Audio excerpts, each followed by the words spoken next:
I don't like going straight into it, you know? I'm not going to feel, I don't feel the need to come back and clip it off.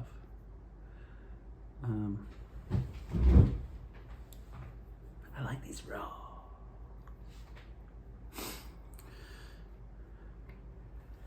It's early, good morning. Halfway into a real coffee. Ease my lights up a little bit. I hope it's a little softer than last night, but I still am wearing the same shirt. I've shaven my scruff. I was living in my mom's house in Duncansville, in this apartment. No, in a house. It was the same business, but it had apartments and condos. I was living in the condo at the time. No, yes. It's very confusing. Living there, but I was helping renovate a farmhouse that they bought for dirt cheap. And it's a beautiful piece of land, but pretty crappy house. At school, at Hollidaysburg, I was acquaintances with, luckily, I was acquaintances with a deadhead. And he had acid. And I took all the money I had. I don't know if I was frying chicken at that time or not. What was I doing? But he had Sheet from the Grateful Dead. Oh.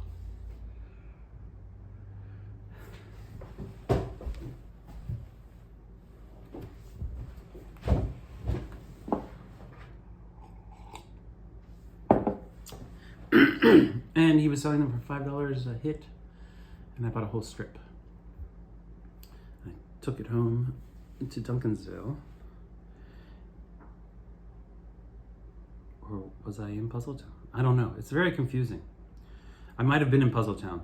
I don't think so. No, we were renovating the rooms, so nothing was finished. The attic was a nightmare. Duncansville. I took scissors and I cut the bottom of this whole strip of 10 off and took it to Puzzletown to help do the renovation. So I was scraping the ceiling. I took the 10 hit there, and then I was doing like an hour's worth of work, and then my mom took me to the Logan Valley Shopping Center. Fire. That's a good one.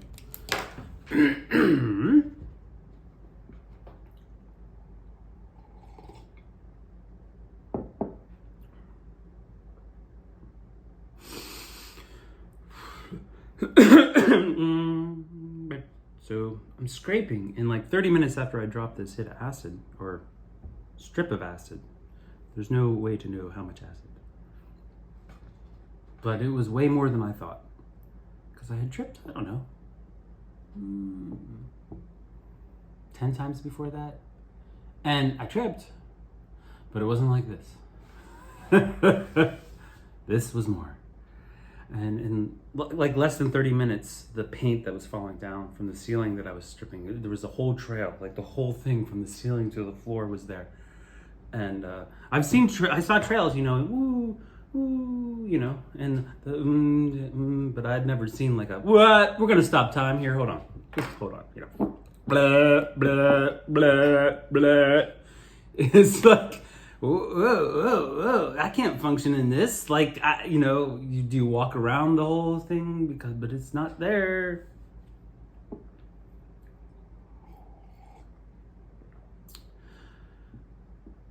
I got my mall clothes on because that's the only social place. We didn't have Facebook.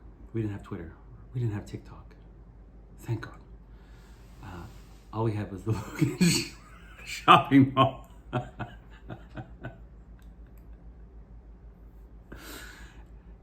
Yeah, I guess the Logan, the shopping malls were like the precursor to a huge chunk of the internet.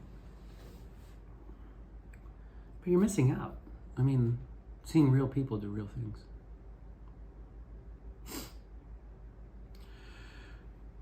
On the ride to the mall, my mom was driving. I was in the front seat with her, and it was raining outside. And I was tripping really hard at that time.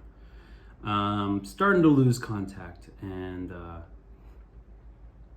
was still able to fake it. It's amazing.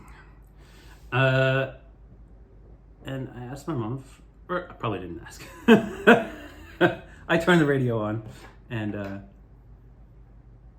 asked for another hour out, got an extra hour, and the Doors came on. I don't know. Riders on the Storm. Doom, doom, doom, doom. I don't know the words. And it started raining inside the car. Never had tripped like that before. I mean, it was like, that's like a true hallucination. So most people that trip don't have true hallucinations unless you take what's called, I like it, heroic dose.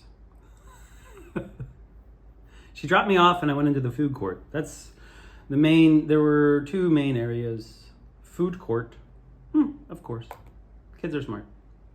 Or hungry or whatever. No, it was, and I guess three main areas. The food court, and then Crocodile Alley, which was an arcade, and then a main upper and lower mall. Oh, do I have that written down? Ledge. That's a good one. I almost forgot that one. Went into the food court and saw some friends. I went over and sat down. And my friends were talking, and I didn't understand anything they were saying. And I forget who looked at me, maybe Debbie. But I think everybody at that point could tell that there was something seriously wrong with me. But at the same time, I had perfect coordination. And I'm guessing I alternated between a pleasant demeanor and a terrified demeanor.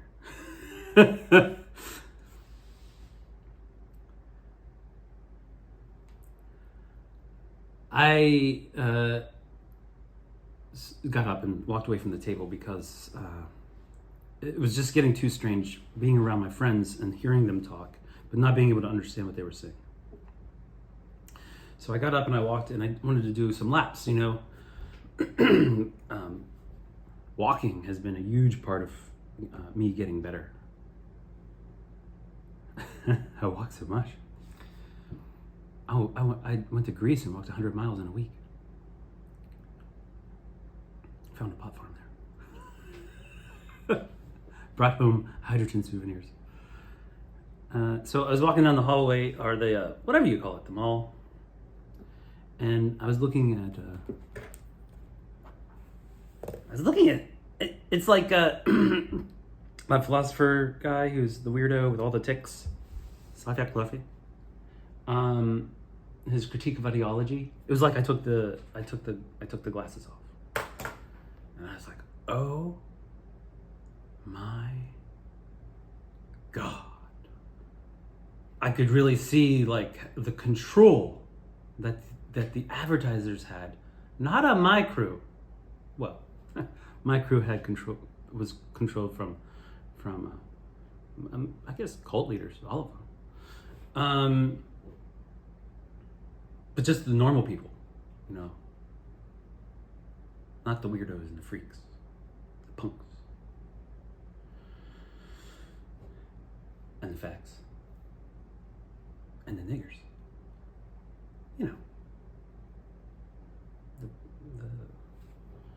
All the people Hitler would want to kill, except the Jews.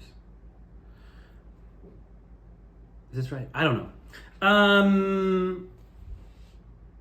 Just sex was mostly it. It was mostly sex, like straight up sex, and just carnal desires.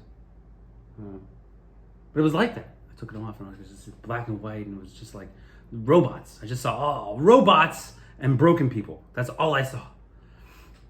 And I looked down, and I had paws and fur, and I was walking, and dog think, and I flipped into my pet area from East Freedom Crackers, who we kept outside on a chain, and where he would run, because that's cruel.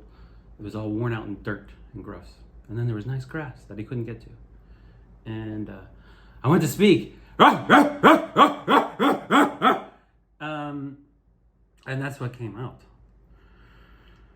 Ooh, and then it was like I was on a okay.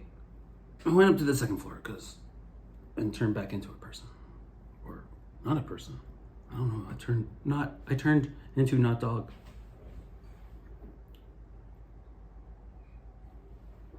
And I was at the top on the second floor looking down over it, and I saw these plants, and I'd seen patterns before and stuff, interesting stuff. And this was really interesting, these plants, because they were alive and moving, and they looked like they were right here, And I went to touch him, and a friend of mine pulled me back. Said, "No, you don't want to do that." So that was me almost falling off the ledge. The typical guy does acid, jumps off bridge, thinks he can fly or something. Beep. So many stereotypes. True story. I've got Facebook friends. I predicted a fire. I predicted Katrina too. With a painting. I have it. It's on my website. It's this guy with water. Predict. There's floods, right? But I did this painting of this guy, this bum, with water rising up. Wow, I didn't even think about that.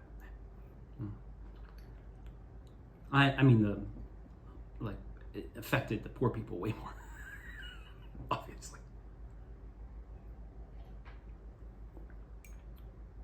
The real storm, and then some of the rich people were affected terribly so.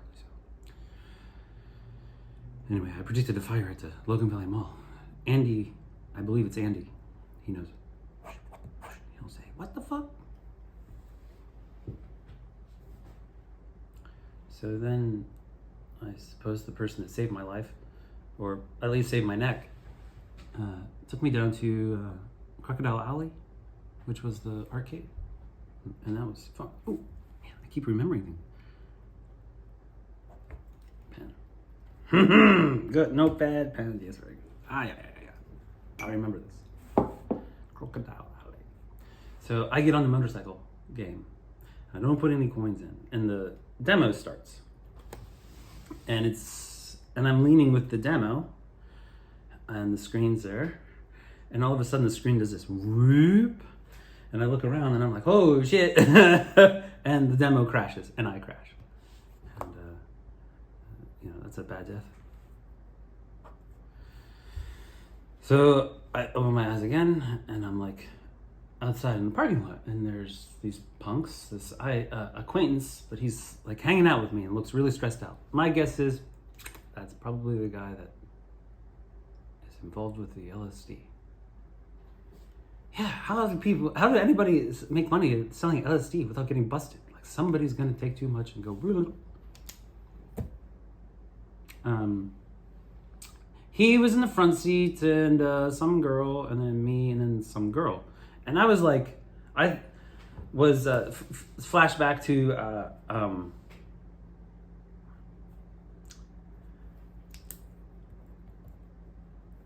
World War II.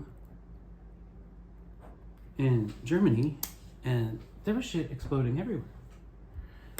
And at the same time, there was this like rally, and I was in the bathroom hiding and more terrified than you can imagine. And somebody came in the bathroom and found me in the stall and took me to have tortured. And then that, I didn't know anything about. I was so ignorant of history at that point. Like, I didn't learn about history until my friend Wendell started talking to me and told me how Israel was formed, and it blew my mind. I was like, how stupid is that?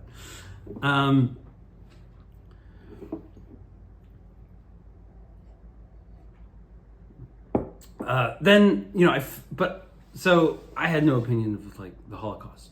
Although it was like, yeah, I heard it's bad. But at that point, like, so I know very little bit. Lots of people got murdered. Wrong. Hitler's mean? Obviously. Look at him. He looks like a fucking psychopath. And then it was like, you know, time not stopped. Time, no time. Like all time. And everything. And it was like overwhelming. It's like the best of the, like all best and worst good feelings and all worst best good feelings of all life. Not all just people, but like alien life and plant, like not anything that has like the like awareness has individuated from the universe. Everything that has done that, like that's where we go when we're done to that thing. Edits everything. Like, be good. You'll see yourself again, and you want to like yourself.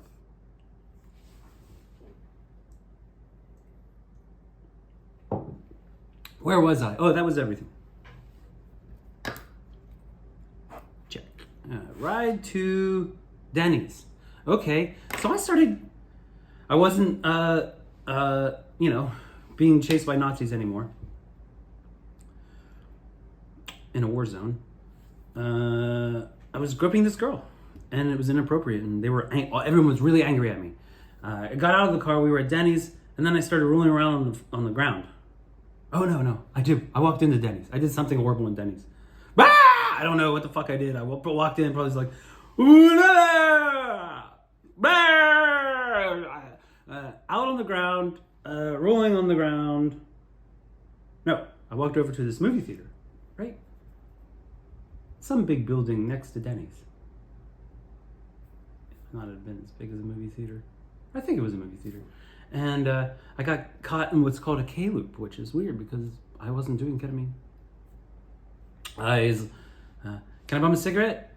And then I went to fall. I wrote this down, and I could do it. It would take too much time, but it was like a loop of me falling, successfully bumming a cigarette, and then someone walking towards me, and it was like what, and you know, I have it written down. I wrote the story like 2-3 days after. I was like, I have to write this. I have more now. It's real. I've told it, but I remember it. I'm not pulling it out of my ass. Ride to Denny's. There's witnesses. Mike Drescosi. He was this I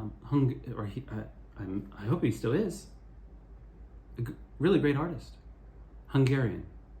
He went to Hildesberg. Oh, I keep remembering. I went to his house afterwards. Hitler done. Okay, ride to Denny's done. Want to buy a cigarette done. Busted. So it was raining, I think, or I don't know. In my head, it was raining and wet. I think it was. Yeah, it was raining, and I was rolling underneath cars. And my friend Mike, had to have been Mike, pulled me. I said, Robert, come here. And he pulled me up, and I got in his car with one of his parents, and don't remember the car ride home. I remember Mike being very, very, very, very, very interested in my experience. Very, very interested. We got to Mike's house, and Mike, the Hungarian, lived in Hildesberg in this like castle to me, and his parent, I think his dad's a doctor. His mother's probably beautiful if I had to guess. And he took me up to his room, and he's like, what are you doing? And I told him I was back to not reality, still tripping hard, but like in the real world. Woo!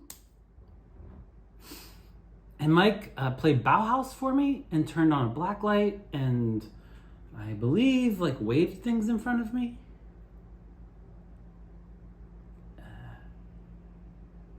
And it was really fun. Like, super fun.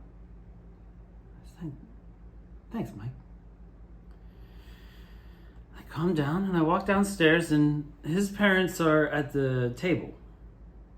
Or at least one of them. It might have just been his mother and Mike. I gotta assume his father. Maybe not. Man, I miss Mike. He was really interesting. And there were these plastic fruit on the table, and I put my feet up on the table. like everything's normal. Put my feet up, and I went and I tried to eat a plastic grape, and I was like, and put my feet down, and I just remember them asking me questions and talking, probably not making much sense at all. And then Robert Francis George, my stepfather, I was Robert Francis Sutton at the time. Robert Francis George walked into and he's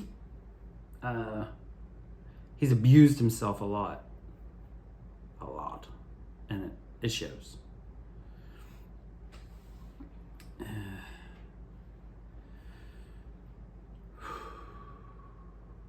And he was very angry.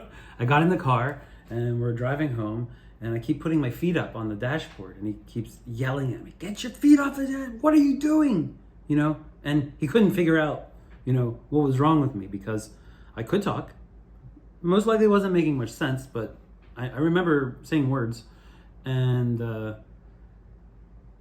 had perfect coordination and probably charm, like he was like raging, wanting to kill me, and I was being bad in the car, putting my feet up in probably a fetal position if I had to guess.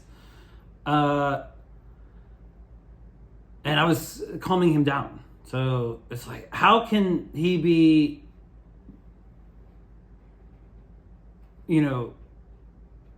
there enough to attempt to calm me down, but not be there enough to have any kind of conversation? It just did not compute. I could tell it. Bob was like, "What the fuck is this?" Because I was only tripping hard at that time, not heroic. And he kept getting angry, and I kept diffusing it, and he kept getting angry, I kept diffusing it, busted.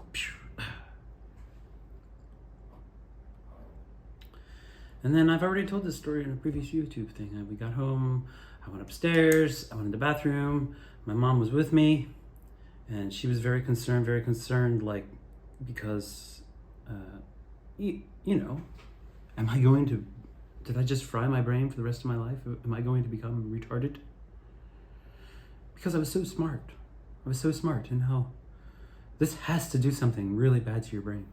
And the irony is, it probably saved my life.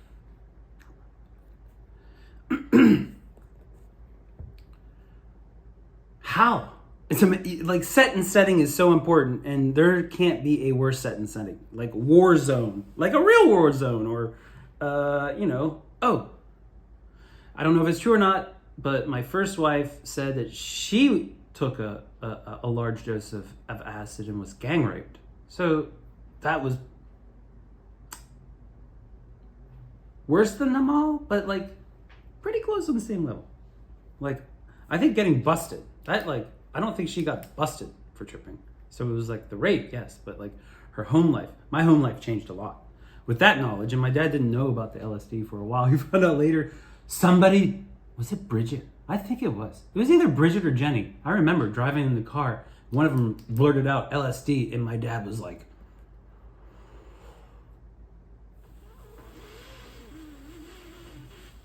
no, he wasn't like that. He was worse than that, I think. But that sucked. Anyway, I was in front of the mirror. My mom was there. I looked at myself in the mirror. All the flesh melted off, and I was just skeletons standing there. And I looked over, and I, tried to talk, and I could see my skeleton jaw moving, but nothing coming out. And my mom just terror at that point, terror. And I just, I was naked, and I got in the shower. She shut the curtain, and I turned the water. The water was on, and my flesh came back, and I got washed off, and it was like real clean. It felt real good, real good. It felt real good. And I went to go to my bedroom, and I could hear them talking, and I could hear Bob say, "I don't know, man, I've gotten drunk and did pills or something." And I could see the words bouncing off the hallway up into my ear. I was like, whoa, it's still like, I'm still tripping that hard. And at that time. But it was like, they were the words that were coming, and they made, things started making sense. And I could hear Bob saying, like, I have no idea what he's done. I've never seen anyone like that before, because obviously I was fucked up, but not fucked up. And I went into my bedroom, and I think I turned the TV on, and it was that channel that had like the 4 colors, like the bar. It's like blue, red, maybe green, and then it had like weather and like local news and stuff. And I just turned, I had the volume down, and I just looked at that until I woke up the next day, and I was perfectly fine. Perfectly fine.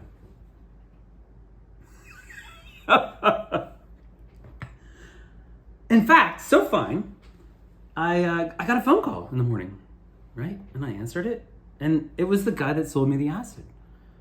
And he's like, "Are you okay?"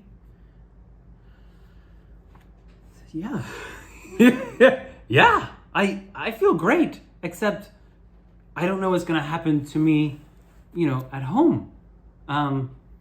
They don't know what I did. And I mean, I still have these 10 hits of acid, and it's really good acid. Do you want it back? And he's like, "Yeah, sure." And I was like, "Okay, I'll bring it to school." He's like, "Great." And I hung up the phone. And my mom, I was going to get on the bus, and my mom was like, "We're going to drive to school." And I was like, uh-oh. And of course, in the counselor's office, it was the counselor, my mom, and me. And my mom said, "I was listening to you on the phone." Oh, she got angry because I bugged her room later, but she bugged me first. No, I'm just kidding. I understand. It would be really hard to resist that call, wouldn't it?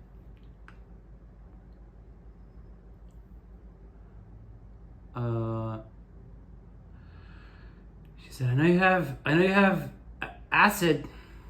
Give it to me." And I was like, "I don't have acid." And she said, I was listening on the phone call. "I know you have it." Because I didn't want it to go to waste. So good.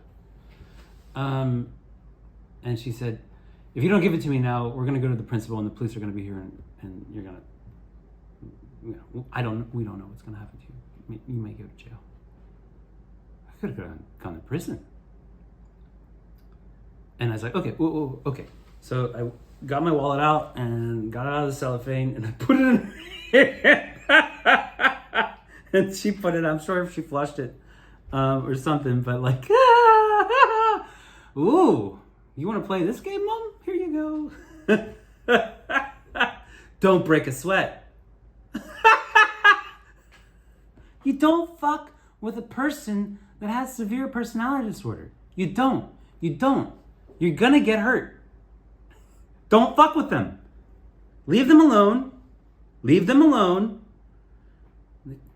And hope that they get help. They have to start. And it's just a decision. It'll still be hard. They'll need help, but the seed has to come from within. Ooh, anyway, I think this is a good one, man. I actually, the little thing at the end, I didn't even have written down.